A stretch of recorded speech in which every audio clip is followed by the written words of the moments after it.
Today I'm going to talk about the topic Top 10 CVs of January 2026. And let me introduce myself. I'm Vishnu Aditthiyan, Cybersecurity Analyst, Trainee at BCBUZZ Technologies. Agenda.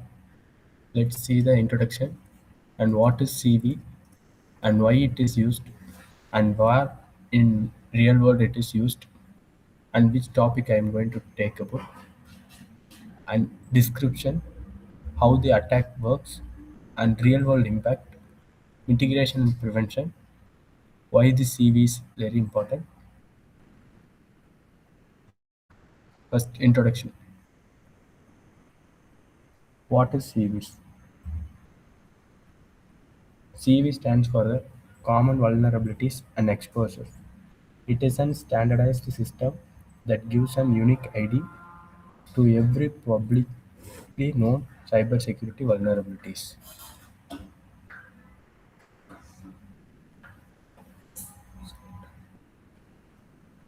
Think of it like a catalog number for security flaws. For example, CVE-2026-2805 refers to a specific flaw in Windows Desktop Window Manager. Once a vulnerability gets a CVE ID, everyone, researchers, vendors, and security teams knows exactly what issue we are going to face next. Why CV exists? Before CV exists, there isn't different companies use different names for the same vulnerability. This caused confusion. Now with CVs, there is one official reference. For example, instead of saying Microsoft Office bug, we can clearly say CVE-2026-21509.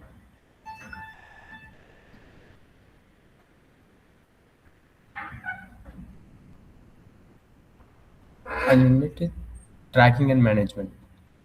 CVS allows tracking vulnerability over time.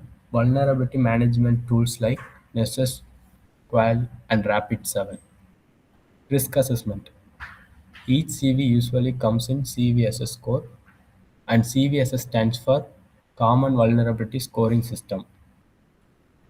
For example, CVSS 9.9, it is critical stage, and CVSS 5.5 medium, and CVSS 2.2 it's an low. Research and awareness.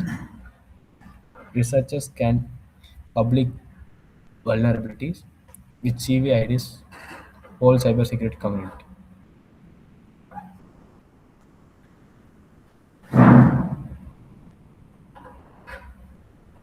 Real world analog, it, it is like a library where the lots of books will be available. We can pick a specific book on specific vulnerability and we can gather the information so that we don't need to search the whole library for a specific book. So it is not necessary to search the whole risk in a lot of fault. Let me say about the CV topic. CVE 2026 21509. Product Microsoft Office. It is in Word, Excel, Outlook, etc. And the type of it is security, future bypass, and the risk level is high. Status 0 day, exploited before patch was released. What is Microsoft Office in this content? Microsoft Office is used everywhere in enterprises, schools, colleges, and government organizations.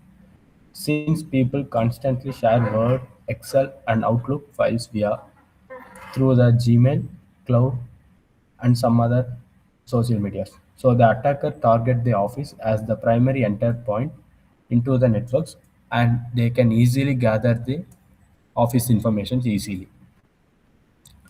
Next, what is vulnerability? CVE allows attackers bypass Microsoft Office security protections. Normally, Office warns user about dangerous embedded objects, but this flaws trick Office into rusting malicious content. How does attack works? There are the different steps, and let me say about few.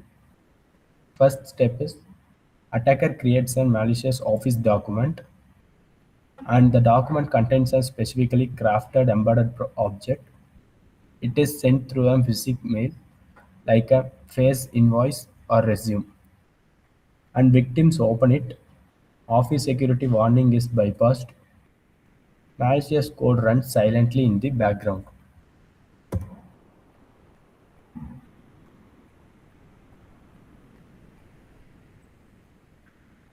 And why it is happened?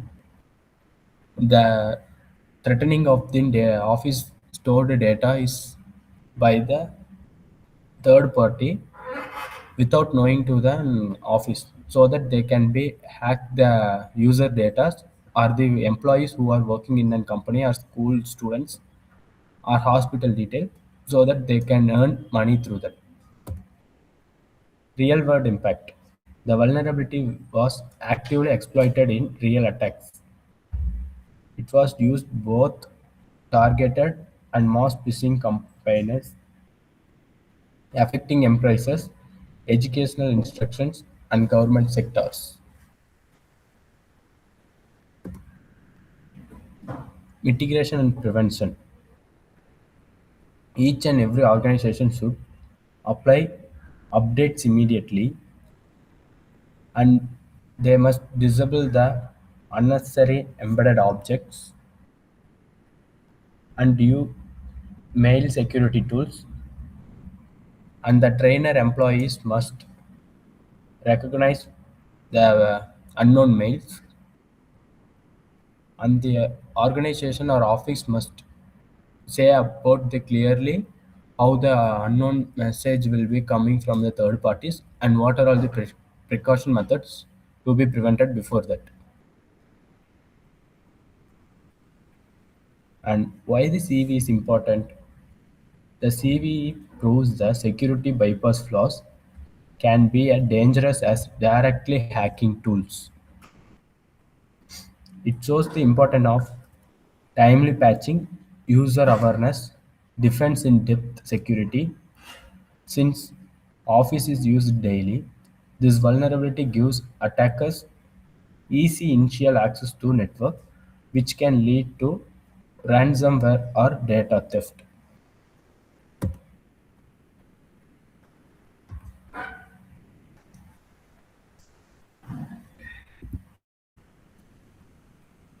And thank you. I'll be continuing with my topic, which is CV 2026-1340. It's about unauthenticated remote code execution in Invanti EPMM. So, myself, Vishal, I'm a certified ethical hacker and hacking forensics investigator. And this is my LinkedIn profile, and I do have a cyber experts profile. Let's start with the CVE. Before going in depth with what the CVI is about, we need to know about what an EPMM is. So EPMM generally means Endpoint Manager Mobile. So it's actually a centralized Linux server. It is not a mobile app. It is not any other desktop program or a software. It is generally a server-side management platform, which is acting as an endpoint or authority over mobile devices. So as I said before, you might have a question whether API is a server or software, or what kind of thing it is. Like EPMM is generally a server software. It is running on a dedicated Linux appliance. Like it will be running on a dedicated Linux server, like Ubuntu or whatever. Like in real deployments, it is treated as a server. It will have its own IP. The EPMM server will have its own IP address, and it will be exposed to HTTPS interface. It will be always running 24/7 as a server. So when people say EPMM appliances, they mean a prepackaged Linux server with Ivanti server software on top of it. The Ivanti software is EPMM server. Fine. So this is how. It's a centralized enterprise server system, Linux-based appliance. It controls, configures, and monitors mobile devices. It is treated as a server in deployments. It has its own IP address which runs 24/7, and it is a prepackaged Linux server with Ivanti software. Okay. Now we all be having a doubt, like we got to know now what EPM is. So we will have a doubt where it is installed or deployed. EPM is most commonly deployed in two ways. Either it will be most commonly it will be installed on top of a virtual machine like a VMware EXXI or a Hyper-V machine or KVM or any other private cloud services. And the second type is like it might also be installed on top of a physical appliance, which is a dedicated hardware. On top of a dedicated hardware or system, we could install EPMM, or inside a virtual machine. Most commonly, they use a virtual appliance to install and deploy the EPMM. Okay. Now let us get to know about what EPMM actually does. EPMM is a command and control C2C system for mobile devices. It has core responsibilities such as device enrollment. Device enrollment in a sense, when a phone joins a company's policy, EPMM will register that phone and it will assign an identity for it and it will give trust access to the device. And EPM also does policy enforcement where it applies the password rules, and then it has some encryption standards and requirements, and it has some app restrictions, camera or USB controls. All these things EPM manages by having some certain policies. And then application management, where EPM pushes enterprise apps and it removes apps, updates those apps, and then controls the app's permissions. Then authentication and identity, it integrates with LDAP or AD, Active Directory, certificates and SSOs.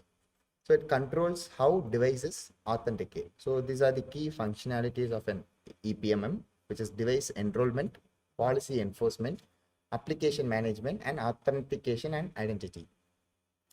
So let's get to know how a mobile device will talk to EPMM. Mobile device will send a request to HTTPS, and this request will be reaching the EPMM server. The EPMM, like the devices will use REST APIs and proprietary endpoints.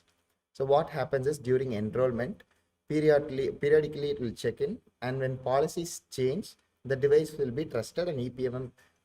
This is how mobile devices generally communicate through HTTPS. It will communicate to the EPMM server. So the software components which is running inside EPM is a Linux OS. In Linux OS, when I say talk about Linux OS, it means the EPMM will have a Linux OS which consists of its own file systems, users, processes, and its own networking things. And in a web server, it will run a Apache HTTPD and exposes those server endpoints to admins, devices, and backend services. And in application services, mostly Java based, and like application services, EPMM is mostly Java based. Business logics for device handling, app distribution, and policy processing.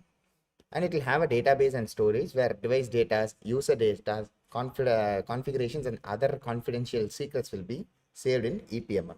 So these are the core components which an EPM runs, which is a Linux OS, a web server, application service, and a database storage. So we might now have a little understanding about EPMM.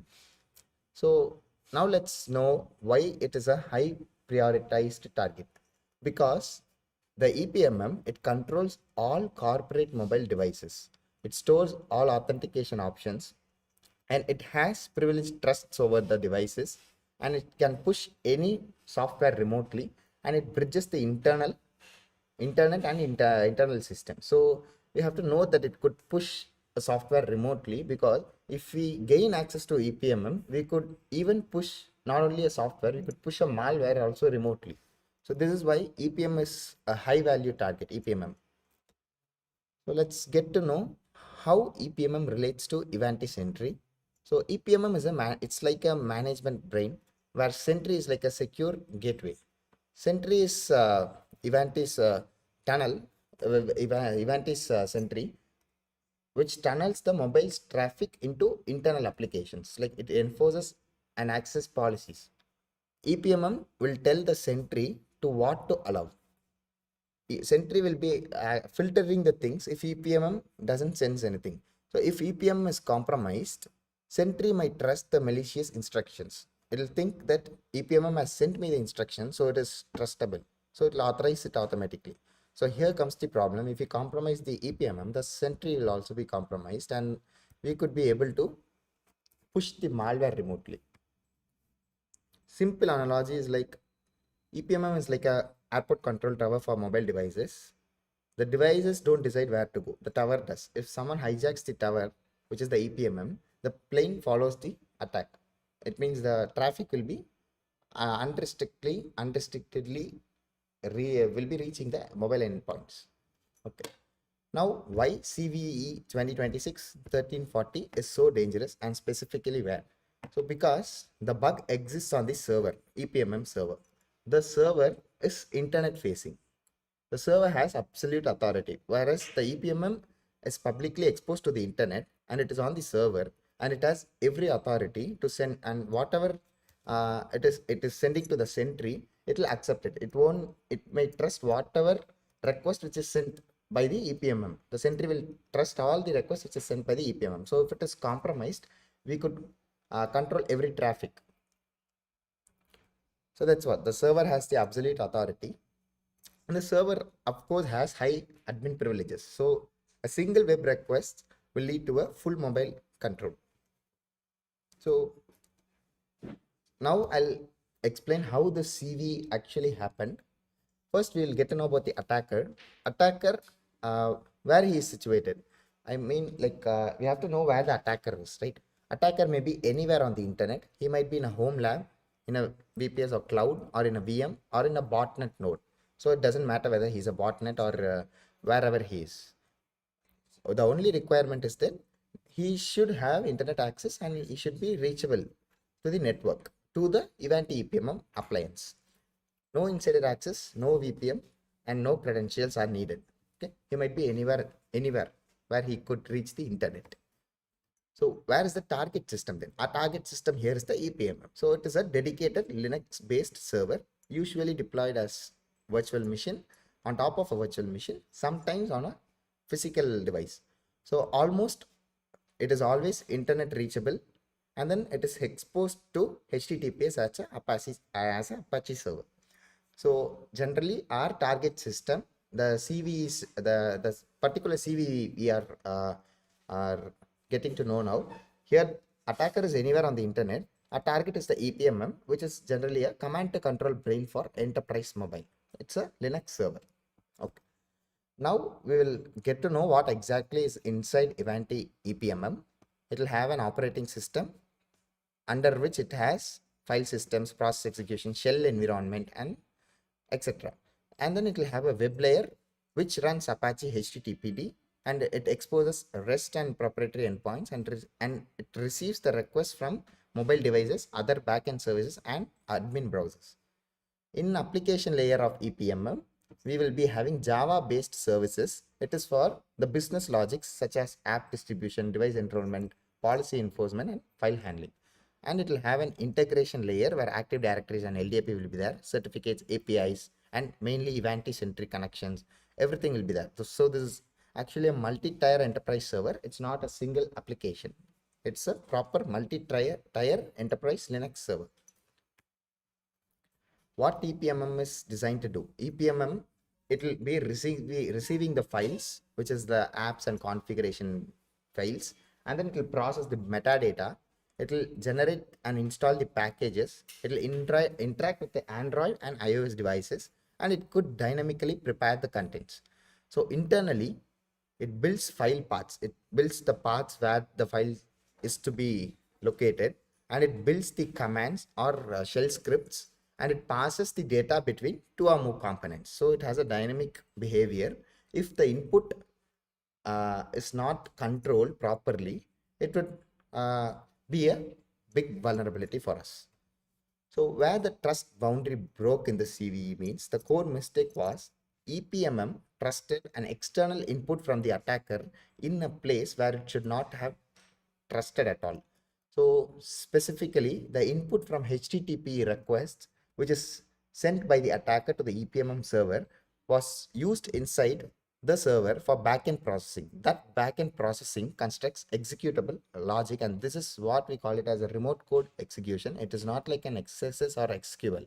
So user input which is influencing the backend code or system commands are constructed. What the attacker actually sends.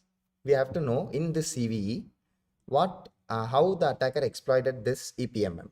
First, the attacker sends an HTTP request to a legitimate EPMM endpoint.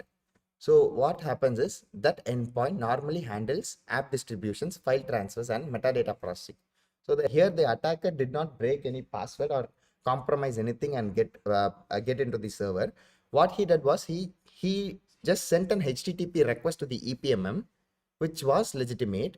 Here the feature was being exploited, like it is an abuse of how input is handled internally. So this is a proper diagram. Attacker system sends an HTTP request, and it sends an HTTPS request to the Apache server, which is the EPMM, and it then goes to the Java handler, which receives the inputs, and these inputs are passed to the backend processing logic, and this backend dynamically builds the execution. The logic is sent by the Java handler. It is sent to the backend processing logic, and that logic is executed at the OS level. So this is what has happened. A simple HTTP request to legitimate EPMM endpoint, which handles file transfer and metadata processing. So where is the real flaw here is the input is not neutralized. Special characters were not blocked. Backend treats attacker's input as a part of executable logic. Instead of processing this data, it becomes execute the logic influenced by this data. Instead of processing the HTTP request data, it is executing the logic itself.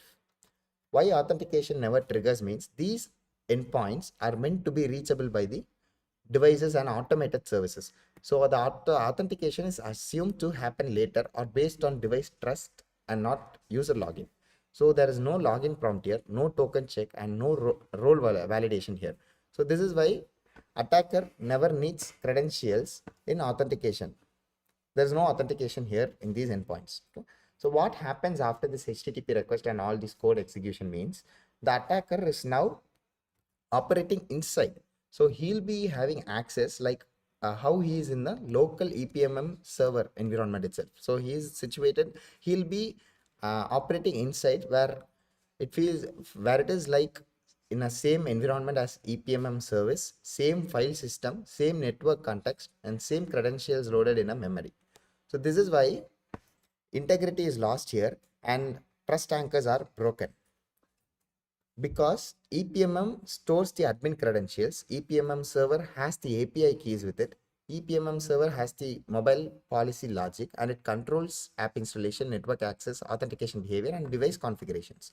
So compromising this means a silent mobile malware distribution, credential harvesting, or network pivoting, and user tracking. This is not just about a remote code execution. If we compromise the EPMM server, we could actually send a malware to the other mobiles. We could be easily able to distribute the malwares by compromising the EPMM servers. So CVE 2026-1340 is not an attacker running a commands. It is an enterprise control system accidentally letting the internet participate to execute all those commands by using the logic errors. So here, what actually failed is poor input trust model. Like the APMM was trusting whatever input which it request which it receives, and then unsafe dynamic execution, and it is exposed to management surface. And EPMM has over privileged backend execution, and no defense in depth were being set here. So this is a design failure and not a coding bug like SQL or XSS. And what actually happened here is, this is how it is an example of a request which is sent to an EPMM internal API path. So his attacker sending a post request to EPMM's internal API path, and he has some headers here and set parameters, and he's sending this request to the EPMM internal API path. So what happens here is, it's a JSON body and all. Yeah, like he's sending a JSON content, and no authentication token is here there, but still EPMM is accepting it and sends a 200 request. And this is actually a post request basically. This is what the headers which the attacker is sending as a request. So the attacker sends the request from their own machine. The Apache, which is on the EPM server, receives it like any normal HTTPS request. It doesn't filter anything. After that, Apache receives it, then forwards the request to EPMM backend service. The backend will fail to verify the authentication or role. Then the backend will execute the privilege logic using attacker supplied data. Apache is only the router, not a security gate here. So the backend executes the privilege logic using attacker's request, whatever it is. What the server does with it. The backend trusts the request, treat this as coming from an internal admin workflow, because that's how the API has been set here. To an internal API path, the attacker is sending a request. So it trusts the backend request like it is coming from an internal admin workflow. It executes management operations such as whatever management operation, whatever privilege the endpoint has, the EPMM has. So example of proof of concept is when this request has been sent, the response will be like 200 OK and status headers, status or whatever the JSON contents inside it. So basically 200 OK, like it means it's success. Like the request has been sent and the response has been come successfully. So this is how the server will be replying. How the attacker found this internal API path, this is the matter. Like how he might have found is there are a lot of methods. Three common methods are reverse engineering the admin UA. Like if we go to a browser and if we inspect the dev tools, we could see where the network is packets are, like we could see where the network calls are going and coming. We could actually view the internal endpoints, API endpoints, which will appear in the request. That is one common way. And static analysis of EPMM files. Like EPMM is a Linux appliance. It's a Linux server, as I said before. So the API path will exist in JSP or Java code.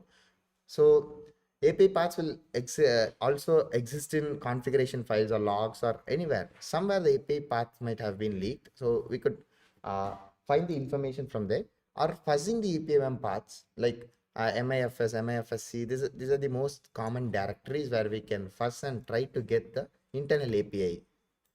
So brute forcing actually this is. So these are the common methods to find the attacker might have find the internal API. So this is all about the CVE. Next CVE will be continued by Sakthi. Hello everyone, I am Sakthi. I am from BCBUZZ Technologies. Welcome. Thank you for joining us today. In this webinar, we are focusing on CVE 2026, understanding emerging vulnerabilities and their potential impacts on systems and organizations, and how security teams can proactively preparing for evolving threats landscapes.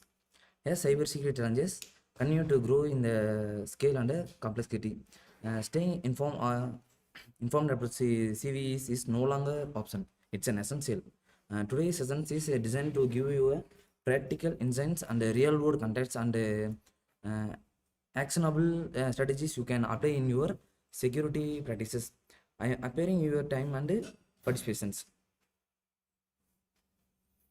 This is my LinkedIn profile, and we are the cybersecurity team.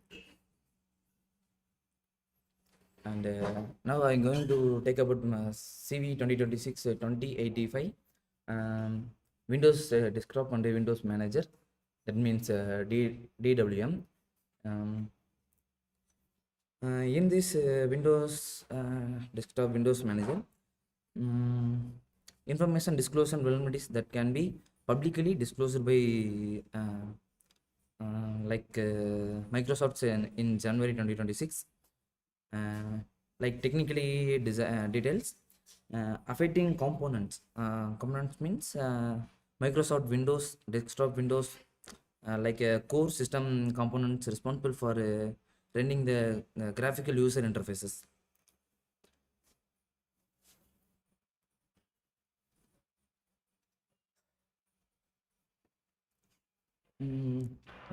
Severity.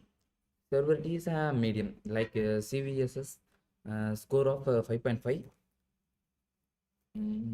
Like key details, for more your details, components are DWM.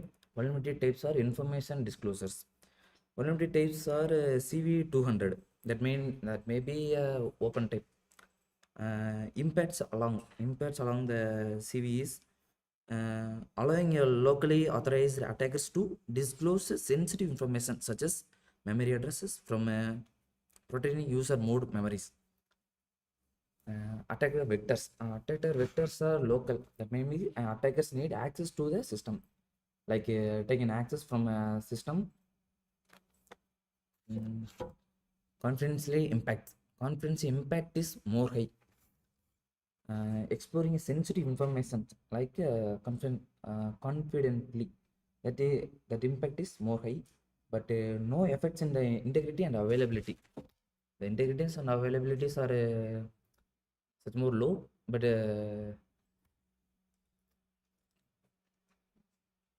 time pass and path information, that may be a release dates, like starting of Jan, disclosed date January 13 to 2026, path release date, that may be Microsoft path Tuesday.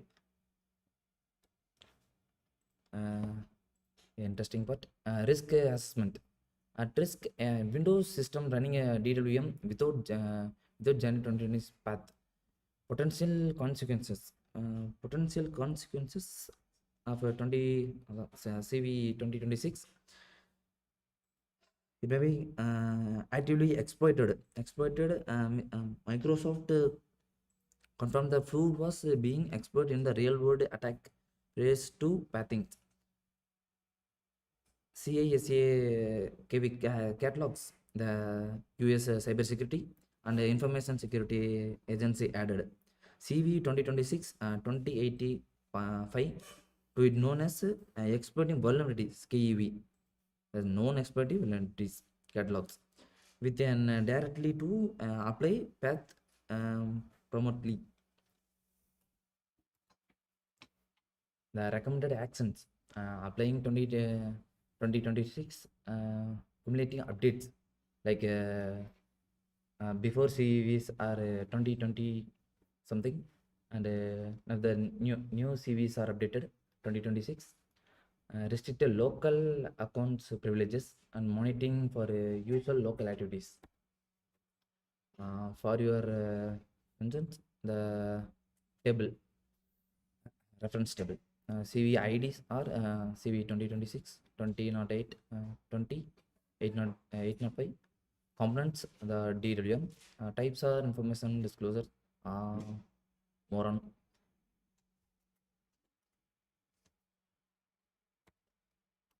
The next CV is all about CV 2026 24304. Sorry, 24876.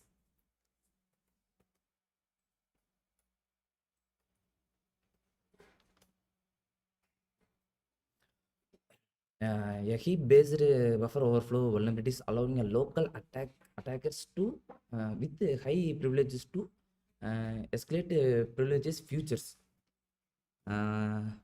like as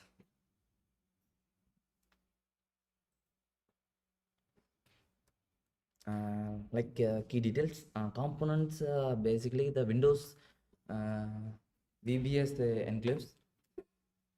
Vulnerability type may be the heap-based buffer overflow. You all know about it. Buffer overflow. Attacker vector is almost a local vector. Privilege required is more high compared to old CV. CVSS version 3.1 and score may be 6.7. That may be a middle score, middle type.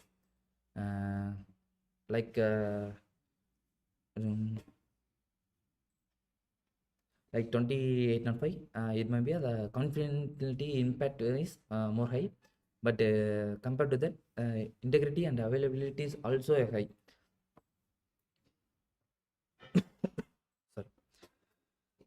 attackers with local access and high privileges can exploit the overflows.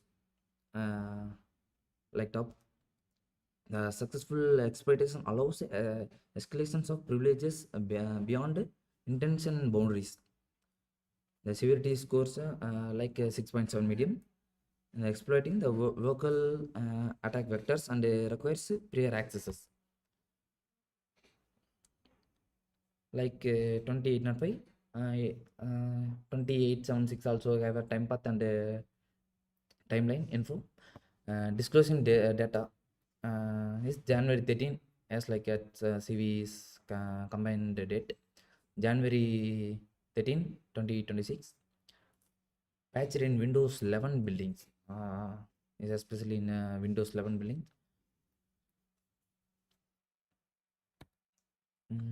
Like that, risk assessments. Like risk assessment, privileges escalations. Attackers can bypass enclave protections and gain evaluated rights. Like rights gaining, credential theft. Credential theft as a secret stored in VBS enclaves may be exposed. Like exploiting the VBS enclaves. Potential consequences are escalations of privileges beyond the enclaves protection, like before point. Exploring of sensitive enclaves data, data exploring. Recommended actions like that, applying January 2026 combination updates compared to before CVs, limiting administrating privileges, like limitations of administrative users and privileges, monitoring enclaves related process, like taking extra care about and monitoring of related process, as like at reference table. CVID is 2876. Components are Windows VBS enclaves, and types are heap based buffer overflow. Attacker vectors as low as like as local, and CV score 6.7 medium, and as like as patch status are patched. Here come to your conclusion. This is our this is our website, learn.bcbuzz.io. This is our WhatsApp channel. You may contact with us, and we are in the 24/7 services. Thank you.